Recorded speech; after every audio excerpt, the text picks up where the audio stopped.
Good evening, everyone, and welcome to Grow and Clip Bonsai for Seniors. My name's Tom Novak, and today we're going to do the African Baobab tree. I'm going to repot it from a root maker's pot.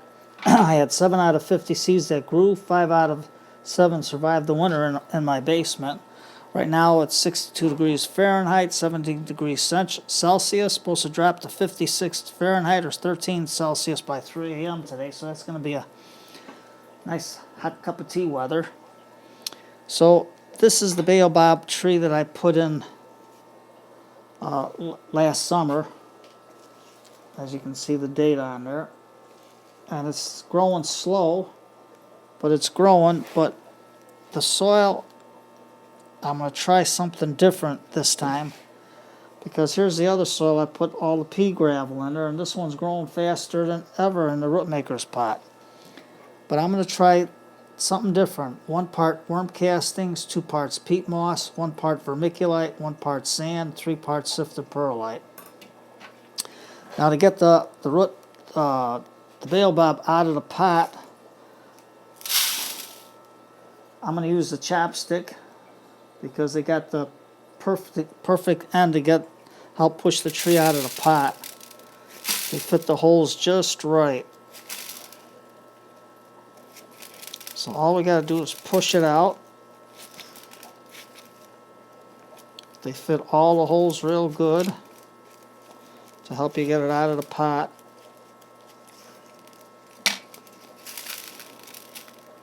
And the soil I used was it was with the Peace River grit. But today we're going to try something completely different. We'll see how this works, and if it works, then I'll put the rest of the trees in.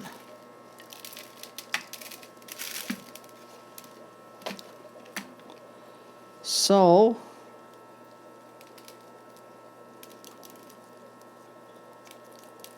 here's our little tree. I just want to tap it because the roots are real delicate on this.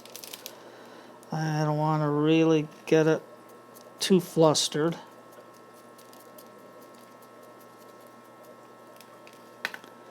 You can see how the trunk is starting to get bulbous, so it starts to get that top. I got 1 batch of roots that is off just a little bit. So all I'm going to do is dip and clip. I got on my peroxide and just cut that off. Here's the taproot. You can see the taproot right there. So all I'm just going to do is nip it to stop it from growing, because these roots are really fine. I can't believe how fine they are. So I just got an old pot that I cleaned up because I wanted to get this tree to grow good.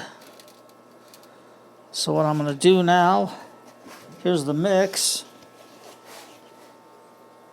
I have to clean this mess up.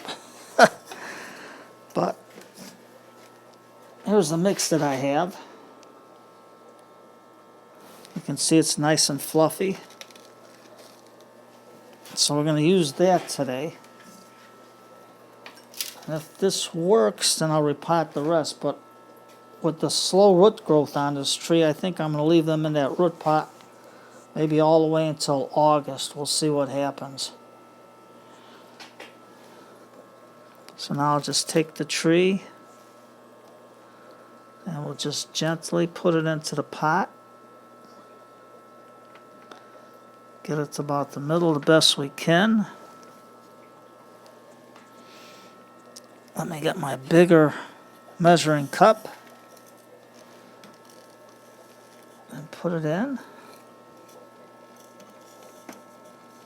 These roots are super fine. I can't believe how fine these roots are on here.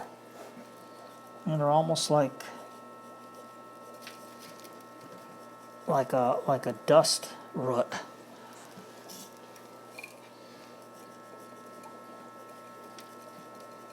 Okay, so we got this in like this. And now all I'm going to do is just gently poke it in. I didn't think the roots were that fine. I can't believe how fine they are. And we're going to tap it into the soil.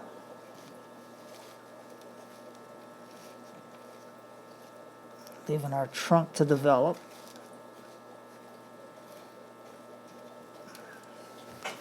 Now we're going to just wet the soil so I can get it in a little bit.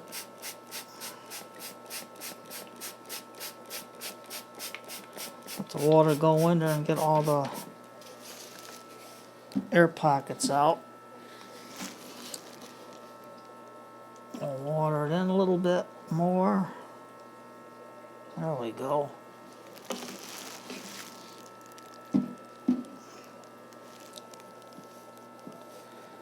Just get it in. Nice and gentle like.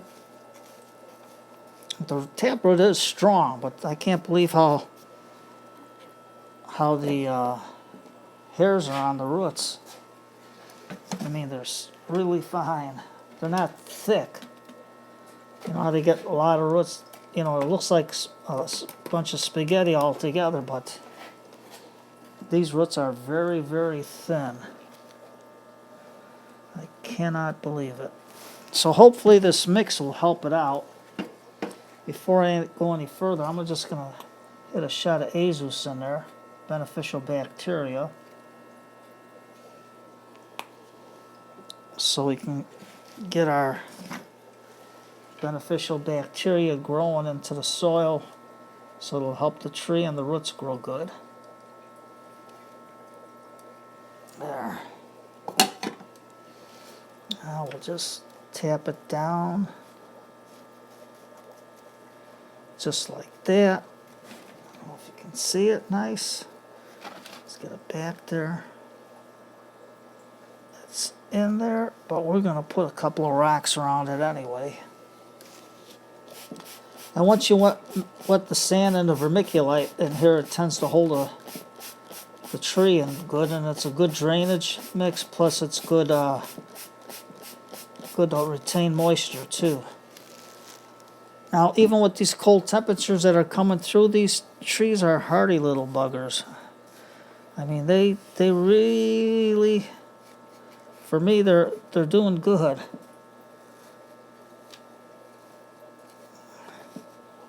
With all the rain we had the other night, they're really coming up nice. So let's take my spoon and just add a little bit here.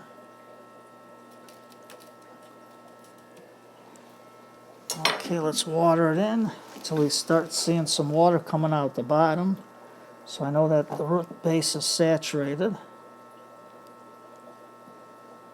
I got these grown in full sun. I have to water them sometimes 2-3 times a day when it's hot. Today was just about maybe twice, because it rained heavy, so not even twice. They retained a lot of good moisture. There we go. I'm not going to worry about a front because I want it to grow. I'm going to put it in the shade for a week. And I get a couple of rocks. We're not going to make it look real fancy, but it's just enough to keep it growing, to hold it in place. I think that should do it. And this little house is heavy enough just to hold it in. And then we're going to put our date on there. Wipe off the pot. So I got my, you can get any of these marking pens at Hobby Lobby or Michael's. And I got the correct date on it finally, 6/21/21, our repot. So we're going to stick that in there. And there we go, our little Baobab tree.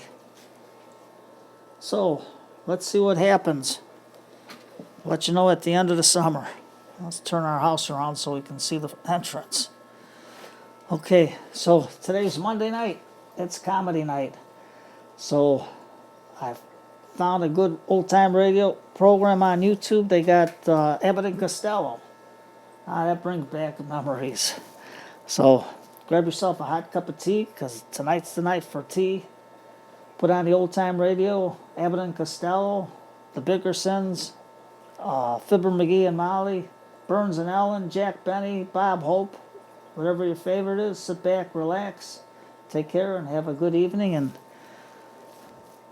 fingers crossed on the Baobab. Take care, everybody, and have a great night.